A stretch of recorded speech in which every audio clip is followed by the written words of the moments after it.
అదరగొట్టే కారం రంగు రుచి ఆచి కారం పొడి. పిహెచ్సి డాక్టర్లు ఆందోళన కొనసాగుతోంది. 13వ రోజుకి చేరాయి పిహెచ్సి డాక్టర్ల నిరాహార దీక్షలు. అయితే చర్చలకు సిద్ధంగా ఉన్నా ప్రభుత్వం పట్టించుకోవడం లేదంటున్నారు పిహెచ్సి వైద్యులు.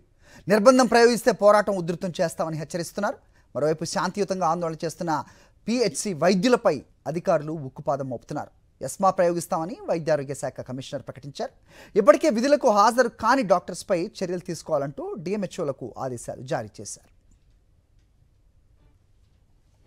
తమ డిమాండ్ల పరిష్కారం కోసం సమ్మెబాట పట్టారు పిహెచ్సి డాక్టర్లు. దాదాపు 13 రోజులుగా రిలే నిరాహార దీక్షలు చేస్తున్నా ఇటు ప్రభుత్వం నుంచి గానీ అధికారుల నుంచి స్పందన రావట్లేదు. తాము చర్చలకు సిద్ధంగా ఉన్నామని చెప్పినా అధికారుల నుంచి మాత్రం అటువంటి వైఖరి రావట్లేదు. దీంతో పాటు ఎవరైతే సమ్మెలో ఉన్నారో వాళ్ళ మీద నిర్బంధం ప్రయోగించే పని కూడా చేస్తుంది. ఎస్మా ప్రయోగిస్తామంటూ ఇప్పటికే ఆదేశాలు ఇచ్చి 3 సార్లు నోటీస్ ఇచ్చిన పరిస్థితి కనిపిస్తుంది. మనతో పాటు డాక్టర్ యూనియన్ నాయకులు ఉన్నారు, వాళ్ళతో కూడా మాట్లాడుతుంది. విజయవాడ వచ్చి 14 రోజులు అయింది. రిలే నిరాహార దీక్ష మొదలుపెట్టి 13 రోజులు అవుతుంది. మేము మొదటి నుంచి కూడా ఒకటే నినాదం చెప్తున్నాం. మేము ఈ రోజు మా న్యాయబద్దమైన మా మినిమం అవసరాలను గానీ మీరు తీర్చడం జరిగితే ఇమీడియట్ గా మేము డ్యూటీలకు వెళ్తామని ఎప్పటి నుంచో మేము చెప్తున్నాం. కనీసం గత వారం రోజులుగా కనీసం చర్చలకు కూడా పిలవకుండా ప్రభుత్వం వారు మొండి చేయి చూపించడం అనేది చాలా నిరాశగా ఉంది. పైగా చాలా డిస్ట్రిక్ట్స్ లో కూడా మాకు మేము ఏదైతే రెస్పాన్సిబుల్ గా తీసుకుని ఒక ఇన్స్టిట్యూషన్ నడుపుతున్నాం, వీఆర్ హెడ్స్ ఆఫ్ ఒక ఇన్స్టిట్యూషన్. ఆ ఇన్స్టిట్యూషన్ హెడ్స్ ని మమ్మల్ని తీసేసి డీడీఓలుగా వేరే వాళ్ళని వేస్తామని, మళ్ళీ మేము వచ్చిన తర్వాత మీకు ఇస్తామని, ఈ మధ్యలో ట్రాన్సాక్షన్లు ఏమన్నా తేడా వచ్చినా మమ్మల్ని క్వశ్చన్ చేస్తారు. కాబట్టి దీన్ని కూడా మేము తీవ్రంగా ఖండిస్తున్నాము. ప్రాపర్ గా వైద్య సేవలు అనేవి అందడం అనేది జరగటం లేదండి. ఆల్టర్నేట్ అరేంజ్మెంట్స్ చేశామని చెప్పి ప్రభుత్వం చెప్తుంది కానీ ఈ ఆల్టర్నేట్ అరేంజ్మెంట్స్ ద్వారా మనకి ఎంతవరకు అక్కడ వైద్య సేవలు అందుతున్నాయి అనేది ఇంకా పూర్తి అవగాహన లేదు. అయితే ఇది సీజనల్ డిసీజెస్ కాలం అండి. అంటే ఏంటి అంటే ఈ కాలంలోనే మనకి జ్వరాలు, మలేరియాలు ఇలాంటివన్నీ ప్రబలించే అవకాశం ఎక్కువగా ఉంటుంది. డయేరియా కేసులు కూడా ఎక్కువగా వచ్చే అవకాశం ఉంటుంది.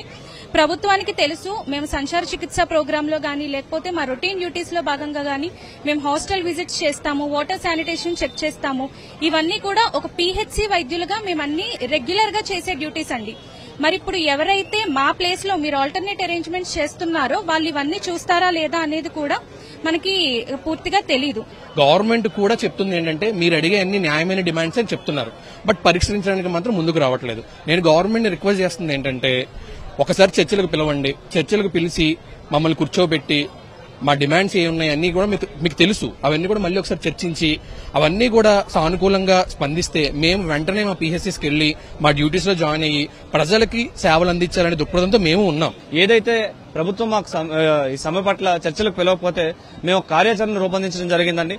ఎట్టి పరిస్థితుల్లో కూడా ఈ 2 రోజుల్లో గానీ మాకు ప్రభుత్వం నుంచి పిలుపు రాకపోతే ఆ కార్యాచరణ ప్రకారం మేము ముందుకు వెళ్లడం జరుగుతుంది.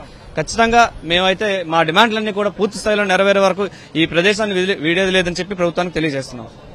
తాము చర్చలకు సిద్ధంగా ఉన్నాం, ప్రభుత్వం చర్చలకు పిలవాలని చెప్తున్నారు. తమ న్యాయమైన డిమాండ్స్ మీద లిఖితపూర్వకంగా ఇవ్వాలంటూ వాళ్ళు కోరుతున్న పరిస్థితి అయితే కనిపిస్తుంది. వాళ్ళ సమ్మెను విరమించి ప్రజలకు మెరుగైన ఆరోగ్య సేవలు అందించడంలో ప్రభుత్వం కీలకంగా ఉండాలి. ఆ విధంగా ఈ రోజు చర్చలు కూడా సాగాలి. చర్చలకు పిలవాలంటూ పిహెచ్సి డాక్టర్లు అయితే చెప్తున్నారు. ఒకవేళ చర్చలకు పిలవకుండా ఇదే విధంగా ముందుకు వెళ్తే తమ పోరాటాన్ని మరింత ఉధృతం చేస్తామంటూ పిహెచ్సి డాక్టర్లు అయితే హెచ్చరికలు జారీ చేస్తున్న పరిస్థితి కనిపిస్తుంది. కెమెరా పర్సన్ వంశీతో కలిసి సురేంద్ర, సాక్షి టీవీ, విజయవాడ నుంచి.